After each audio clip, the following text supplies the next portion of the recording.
There's a lot of blue in the frame today. I'm blue, da boo dee da boo da do da boo dee da. Is that joke over? Okay.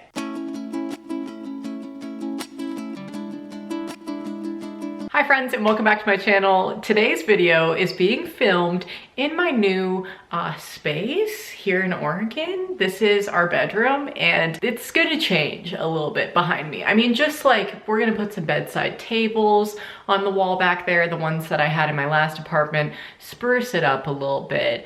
But yeah, this is where I'm gonna probably be filming most of my videos unless I wanna film in other rooms. Also, I wanted to say that if it's like a slight echo in here, it's because of, you know, the lack of furniture. But we're getting there, okay? And in today's video, I'm going to be doing a story time for you all. And my last story time video that I did was definitely like more educational than funny. It was just like me sharing an experience and a story. But these are pretty fucking funny, honestly. Like now looking back on them, I laugh because when they were happening, I was like, what the fuck, you know, like fuck my life. But now that it's over and done with, we can all just laugh together and I'm excited for that. So that being said, I'm gonna start off year by year, and this story time is gonna be my years in LA. So the most absurd kind of living situation stories that I have to tell you. And yeah, just general stories about my homes that I lived in, or apartments, because they were all apartments, but doesn't matter. I'm actually in a home now though, which is fun because I don't have to worry about any apartment complex nonsense. Everything is just okay.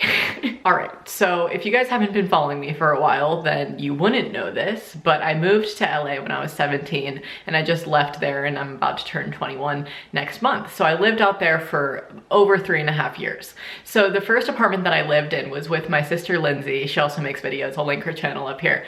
But we had kind of like a group of just straight guy friends that we met. And with straight men comes a lot of overwhelming masculine energy. And I'm not even trying to drag these boys, but like this night, dude, fuck, it was just too much. I had to share the story.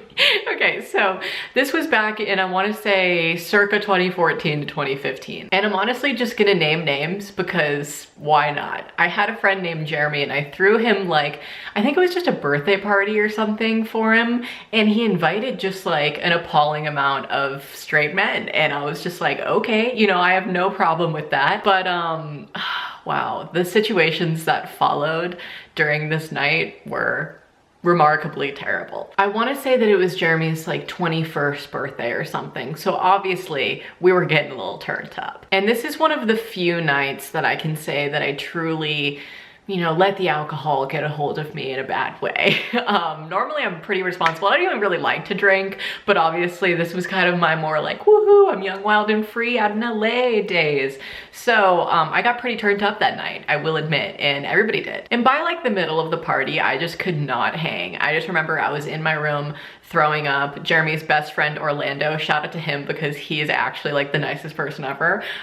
He like tied my hair up for me and was just like watching me, making sure that I didn't, you know, hurt myself or like fall asleep in an uncomfortable position. He was just taking care of me, being great. And I remember Jeremy was just so turned up. He came into my room and just like, I don't even know, fucking Jeremy. I think he was like upset about something, or maybe I was upset at him. I really don't remember the situation fully, but I remember him just like sitting up against my wall and me looking at him from my bed and him just like mumbling something to me and just getting super angry. I was like, what the fuck ever, wow, fucking shit. And then I really just don't remember anything from that point on of the night.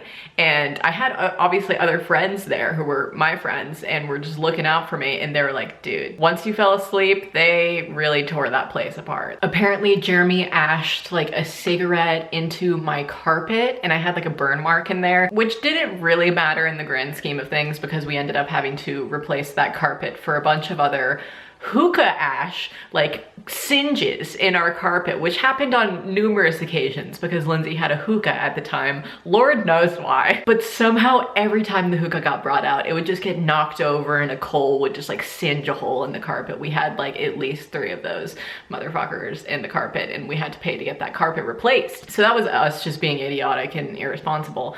But him doing that, just like, what goes through your head to where you can just do that to somebody? It was just like in my bedroom. He was just like, and my friend Emily literally watched him do it and was like, what are you doing? Why did you just do that? And to me, he was like, I never did that. And I was like, I have evidence from my friend that you did. Anyways, if I don't start wrapping this story up, then I'm just gonna go on for way too long. But long story short, they ruined my bathroom. I don't know what the fuck they were doing in there. I think that maybe they were angry and getting out all of this energy through being drunk and destructive. Like, straight men just don't make sense to me in that way. Like, I will never destroy someone else's home because I'm turned up. Like, that is just so irresponsible. They threw beer bottles at my wall in my bathroom, and so there was just like beer and like alcohol like going down the wall, like broken glass everywhere. There was like toilet paper on the floor that was just like soaking it all up, so it broke up into a bunch of little pieces. And I guess somebody tried to clean it up with my bath towels. So all of my bath towels were just like pushed around and like soaking wet, like sopped up with alcohol. And they threw beer bottles at like Lindsay's door. So she also had kind of like alcohol dripping down her door that was like hardened by the morning.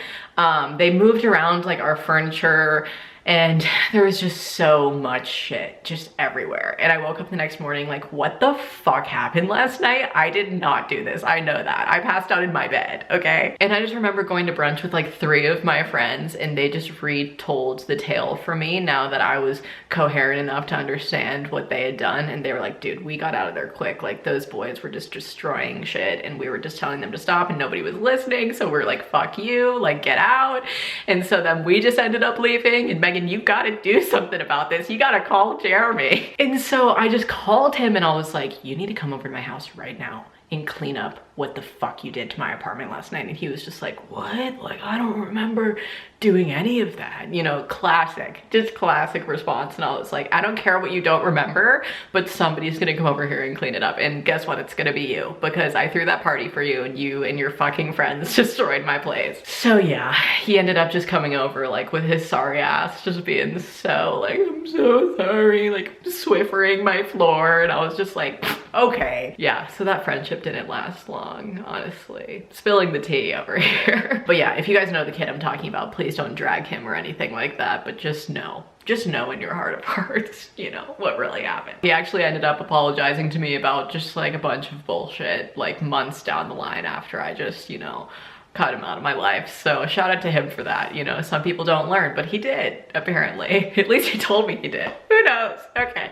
Anyways, we're gonna move on with our stories now. This next story is even more destructive, just terrifying that this happened. And I actually told this in either like a Snapchat story or something while it was happening, or maybe in like a really old vlog, but I've definitely told the story to some of you folks before. So if you've heard it and remember it, comment down below. So when I lived on my own after that, after I moved out of my apartment with Lindsay, I lived in Koreatown. In the building in general, 250 South Kenmore Ave. Fuck that apartment complex, never lived there. Holy fuck that place. It was just terribly run. Like, the building manager who worked there when I lived there just did not give a fuck, had multiple other jobs, was never there to fix anything or really care about anything, and she just wasn't tight. And she ended up getting fired after I left, which is so classic. Like, of course she didn't get fired while I was still there. Oh, but anywho, this one situation happened one night where I was just sitting in my apartment and I heard the fire alarm go off, and I was like, what the fuck? So everybody just kind of like flocked downstairs, and I see just like this water pouring out of this person's apartment on the first floor and like out the door. And all of us tenants were just like, what the fuck is happening? Like, is there a flood? And basically what had happened was, on the second floor, a woman's fire alarm kind of like sprinklers went off and flooded her apartment, or like a pipe burst or something when she wasn't home. Her couch fell through her floor and, you know, through the roof of the apartment of who was below her, which was a single mother with like 2 kids, and I knew the woman that, you know, had the couch fall in on her, and she was so upset. I mean, anybody would be, but like she was just so furious, just like screaming, hysterical, and we were all just like, what the fuck is happening? Called the fire department, called the apartment manager, and of course she just wasn't around, just like wasn't answering her phone, just obviously very absent. And we were all just outside like, what the fuck is what? And that was definitely like the most shocking thing that has ever happened to me in an apartment complex in LA. I just, wow. The woman who had the couch fall in on her too, after that, literally, like she had to go to court because she didn't have rental insurance, and so it wasn't going to be insured for her to have her items fixed. I think the couch ended up falling on like her TV in that kind of area, like in her living room. Her kids were fine and she was okay, but obviously they had like a lot of damage done, and they just didn't have renter's insurance, so they had to take the situation to court.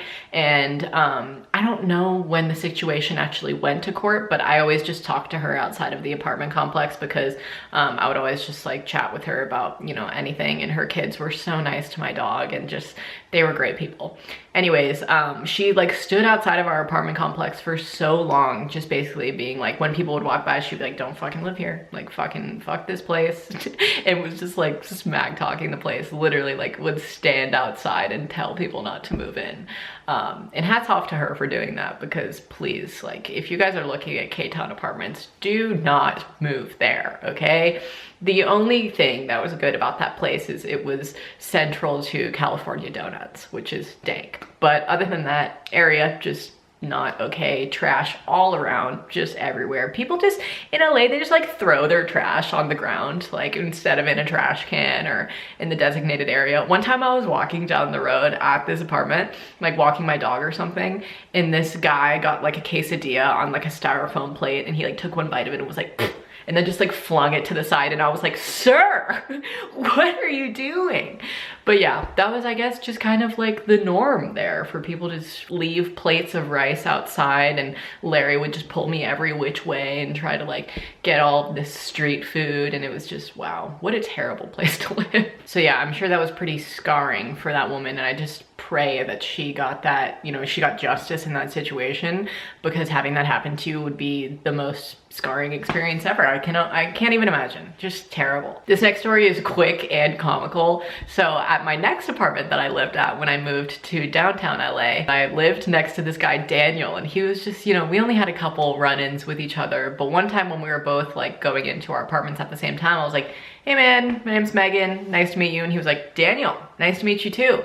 And that was our one interaction. And then anytime I saw him after that, I'll be like, what's up, Daniel, or something, and would just say his name. And he would always call me by the wrong name. He would be like, what's up, Paige, or something. And I was like, what? I just never felt comfortable enough to correct him.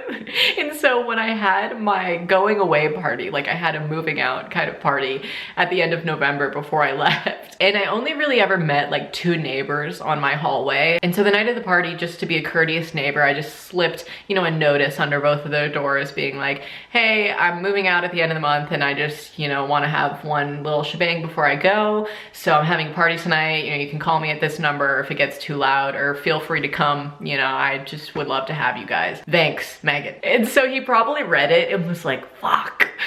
Her name's Megan? Shit. Because then the next time I saw him when I was like doing the whole move out process, he was like, hey, Megan. And I was like, yeah, Daniel, that's my name.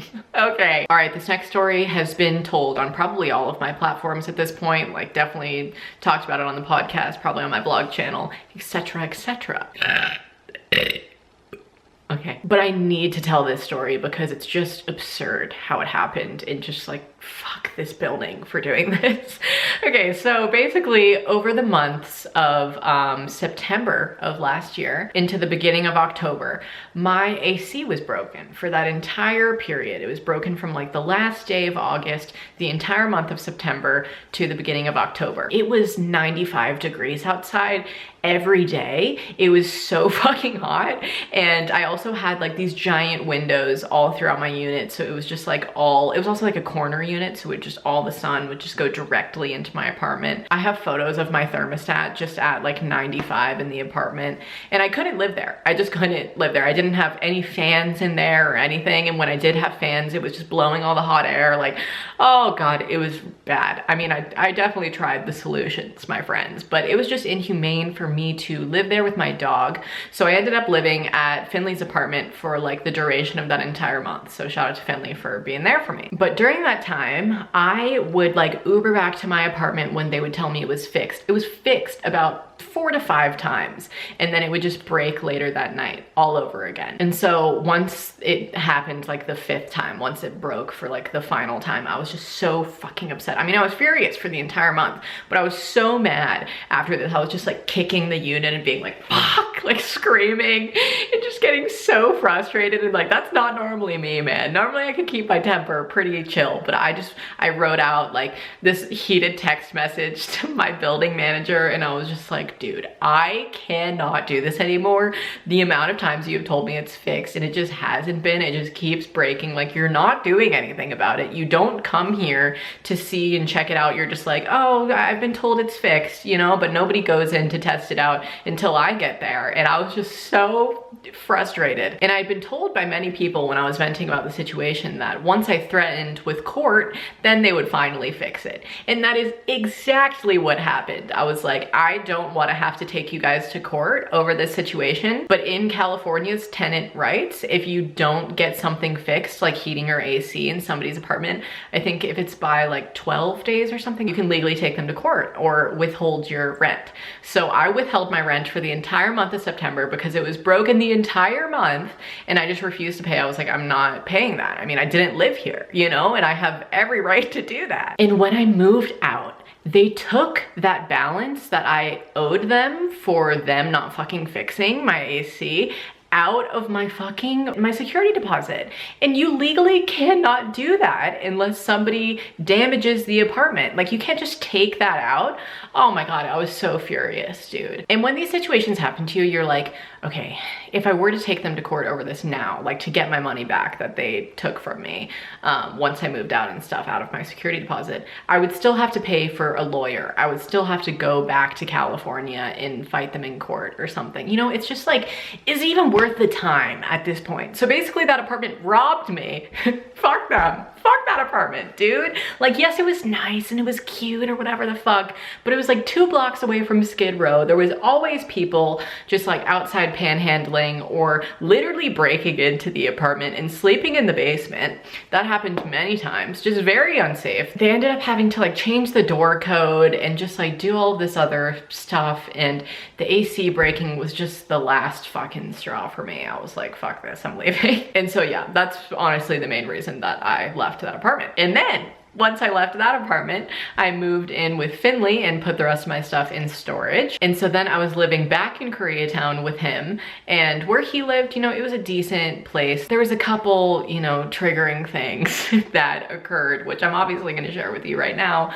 But other than that, like, it was off Wilshire. It was a tight kind of area, other than, you know, the trash that everybody throws on the street everywhere in LA. I just kind of accepted that as the norm after a while. And yeah, it was just like a better area, and it was fine living there. But there was one situation that was just, oh my God, so infuriating. So on our hall, at the end of it, there was 2 units right next to each other. One of them being a crackhead, which is actually confirmed, he was a crackhead. And the second being a crack dealer next door to him. And I had some just terrible experiences with those motherfuckers, dude. I remember one time I walked outside of my apartment, and this actually same situation happened to my sister downtown, which I just don't understand why men act like this, but that's a whole other thing that I've already discussed in my catcalling video. But I was walking down the stairs of the apartment, and both of those guys were outside just like smoking a cigarette or something. And one of the guys looks at me and is like, oh, were you walking your dog? And I was like, yes. Me with my dog on a leash, like walking down the steps, like, yes, sir. And then he just looked at his friend and then looked at me and was like, you could put that collar on me and walk me. And then just like nudged his friend to like laugh at his joke. And the guy was just like, ha ha, ha, like his dealer friend. And I didn't even respond. I just looked at them like they were both just so insane. And I was just like, huh. and then just like kept walking. And so I remembered that man from that experience, obviously. And then one time I was going to Finleys after a trip, and I came in just super late at night, and the dude who said that about me walking him on the leash, let's just call him Joe. You know, I don't know his actual name. Joe was sitting on the stairs of the apartment with like just bottles of liquor around him, and just like alcohol on his breath, was just like, hello. And I was like, hey man, you know, and just like punched in the door code and like went inside. He of course follows, and I'm like, what the fuck ever, like he lives here, maybe he's just trying to come back inside. And he was like, you were looking good tonight or something, you know, just creepy like that. And I was just like not responding, just like getting quickly back to my apartment, unlocking the door. And he was like, you want a drink? And was like holding up some bottle, and I was like, no sir, thank you. And was just like getting into the apartment, and he was like, do you think I could come in? And I just like slammed the door and was like, Finley, there's some crazy motherfucker outside, and he's said some shit to me before, and I just cannot with this dude. I cannot. And so he goes outside like the protective man Finley is, and basically was just like, stop fucking harassing her, okay? Like she feels uncomfortable. She's had other situations with you like this. Just like don't talk to her like that. And he was like, okay, like he apologized and was like, I'm sorry. And yet he still just continued to do it over the duration of while I was living there. Would just like say shit to me. And I guess Finley and him had an altercation after like the third or fourth situation I had with this man, to where it was Finley and one of his friends he had over, Hayden, and they were like walking back from the store or something, and the guy had said some shit to me earlier that night that I had like come inside and complained about. But I was like, Finley, don't go out there, like it's fine dude, like I can stand my ground, he's not like touching me, he's not doing anything, it's just annoying, and like yeah, I'm complaining about it, but like don't do anything, you know? But when they were coming back from the gas station or wherever they went to, they saw him standing outside, and he was like, dude, like stop talking to her like that, like I've talked to you about my girl before and you're just over here still doing it, like fucking stop. They got into a bit of an argument, if you will, and Hayden just ended up, you know, taking Finley and being like, fucking leave it alone, let's go inside. And then Finley told me that like a couple of days after that, he was outside just talking to this guy who lived in the apartment, and he was like, oh, you live like on that first floor down there, you know, like the crack dealer on your hall? And he was like, what? No. And he was like, yeah, they live at like those last two units. It's like the dealer and then like that crazy motherfucker who like lives right next to him and obviously is like a customer of his. And we were just like, dude, that makes so much sense. Like he's unstable as fuck, you know? And one time actually, after I found that information out, we were just like, wow, it all makes sense. But I was like walking towards the elevator and their units are like right by there. And so I turned around and like on the dealer's door was just in marker, fuck you, Anthony and Lisa. And I was like, fuck. He definitely like fucked him over or something, and he just like angrily wrote on his door. I don't know what the situation was, but I was just like, holy shit. I'm not even trying to like get them in trouble by sharing this information. Just rumors, I suppose, but I honestly wouldn't be surprised if all that shit was true. And then for the final story of this story time, I know this was probably a long video, but these stories are absurd and I have a lot of them. Everything other than that last situation I just shared pretty much was like always pretty fine at Finley's apartment. It was average. And the landlady, when I helped Finley move in and stuff, was just so nice. But then when I started going over there more, she just never really liked me. I could just feel it. She just like never wanted me there or around, and just obviously had some kind of either grudge against me or just beef with me in general. And so she was always just kind of hasty to me in conversation, and that has happened multiple times. But I just remember distinctly like this one time where I went downstairs to the laundry room and I had like this big thing of laundry and I was just shuffling over there, and she lives at the apartments, and she was like waiting for the elevator or something, and she looked at me and was like, you do laundry here now? And I was like, yes, it's like mine and his. And she was like, you live here now? And at the time I didn't, so I was like, no, I do not. And she was just like, huh, okay. And just like gave me like the most judgmental look and was just like, like just so irked that I was doing laundry in the apartment where you literally pay for laundry. So they were profiting off of me doing that anyways. I was just like, what did I do to you? You know, like why is this so triggering for you to be having me do laundry in the basement, you know? What a strange situation. She just never dug me. Just, that's the one thing that I've concluded from that woman. Never fucked with me. But yeah, other than all of these strange experiences living in LA, I had a good time living there, you know, made a lot of friends, had some good memes, you know, it was a good time. But I figured that I should just share all of these because they're all just such absurd scenarios that like you just needed to hear them, you know, at least I thought so, enough to make this video.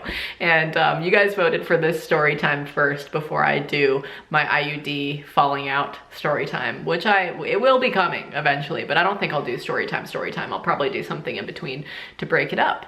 But yeah, this all being said, thank you so much for watching. I hope you enjoyed or laughed at this video in some way. And please don't come for me in the comments about how I could have handled these situations differently, because they're over now and I'm just sharing the situations. So that's the truth of the matter.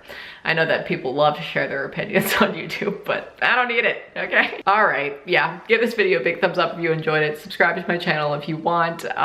Ring the notifications bell if you want to be notified when my next upload is. And until then, stay smiling. Bye, guys. Oh, baby, it's time to leave.